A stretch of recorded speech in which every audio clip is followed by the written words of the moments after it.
Welcome back to TV5 News at 9. It is time now for Aging in Style with McLaren. Joining us this morning is the Chief Medical Officer at McLaren Bay Region, Dr. Norman Chapin. Thank you so much, Dr. Chapin, for joining us this morning and calling in. Thank you for having me. You are welcome. Okay, today's question, we're going to answer some common questions today that people are having. Right now, it's to wear a mask or not to wear a mask. Now, people are concerned, is COVID-19, is that airborne? The two most common routes of transmission for COVID-19, for the coronavirus, are via droplet transmission and contact with contaminated surfaces. Now, droplet transmission is a form of airborne transmission in a way.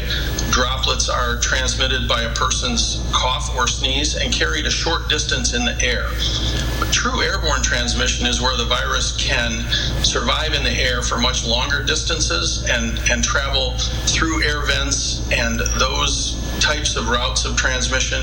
And right now, there's no clear evidence that airborne transmission can occur. We think it mainly is transmitted via droplets and surfaces, but there are some experts who are still concerned that true airborne transmission, where the virus can travel for long distances in the air, is a possibility.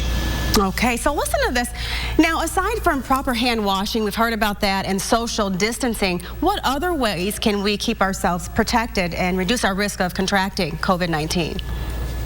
So the main ways, as I mentioned, for the transmission are from the droplets and the surface contamination.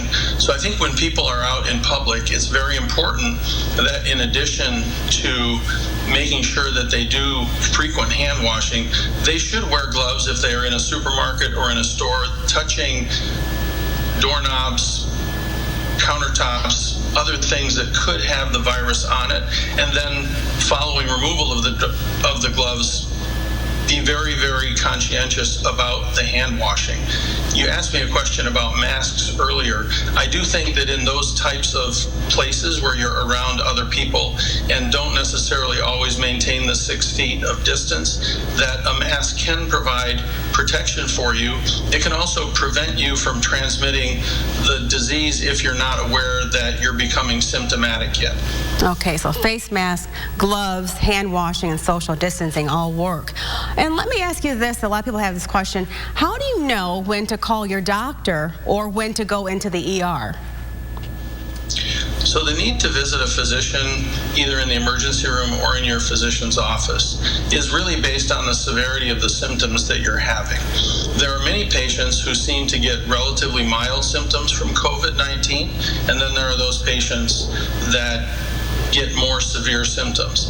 If you're having a high fever, severe difficulty breathing or shortness of breath, if you're feeling lightheaded or dizzy, like you might pass out, or if you're having severe vomiting or diarrhea, which can be a manifestation of COVID-19, those are the types of severe symptoms that should prompt you to either call your doctor or visit the emergency department.